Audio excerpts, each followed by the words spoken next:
Let's now go to one of our analysts for tonight, a senior training coordinator at the Institute for Security Studies, Willem Els, and he now joins us via our video link. Willem, thank you so much for your time this evening. I mean, this is quite bizarre. How concerning is a development of this nature? 95 Libyan nationals are said to be receiving some sort of military training in, the country of South Africa. How concerned should we be?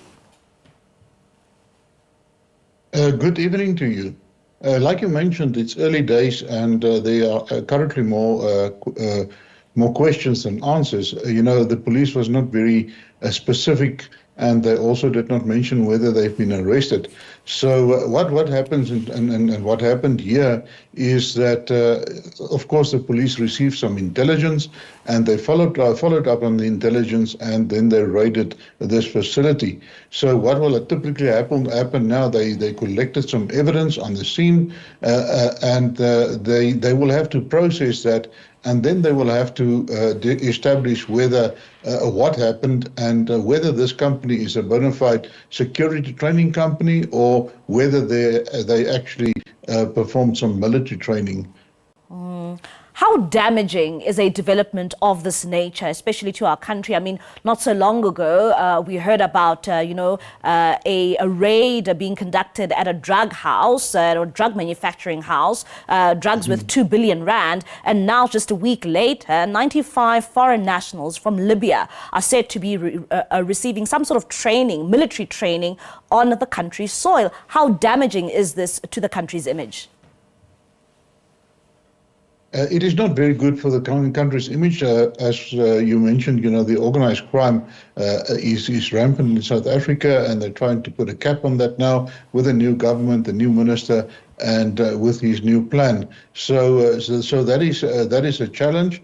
But this is not good for the image of South Africa. But as I mentioned, we don't have clarity whether this was military training or security training, and that will come out in the investigations. So what will happen now, the investigation will take place, they will gather all the evidence, they would have collected some physical evidence on the scene, and once they have built the docket and they believe they got a prima facie case, they will take that to the NPA for prosecution. So it is early days, but it is good. It is the job of the police to establish. The police are not the judge and the jury. They have to go whenever they receive information. They have to go and investigate. They have to act. They have to gather the information and build a case, and then they have to take it to court.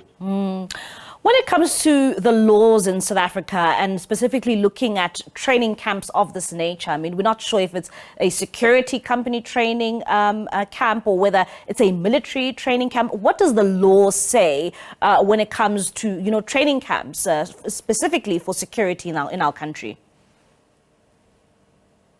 Well, that is being regulated by SIRA, and every company that wants to perform this type of training, they have to register with SIRA, and also they have to develop a curriculum that is SAQA registered.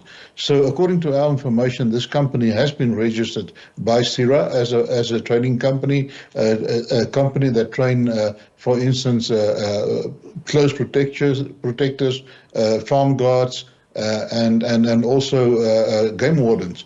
Those are on their website what they advertise that they are training. So that could have been just a smokescreen, or that could have been the case in this case. So that will all come out in the investigation. What are the ramifications of this? Because, I mean, the reports that we are seeing, most of them are saying that it is most likely to be this military camp that we are seeing. But, of course, nothing has been confirmed as yet. And, we are waiting to get clarity in that regard from the police itself. And when it comes to the ramifications of something like this, what are the ramifications for a country like South Africa?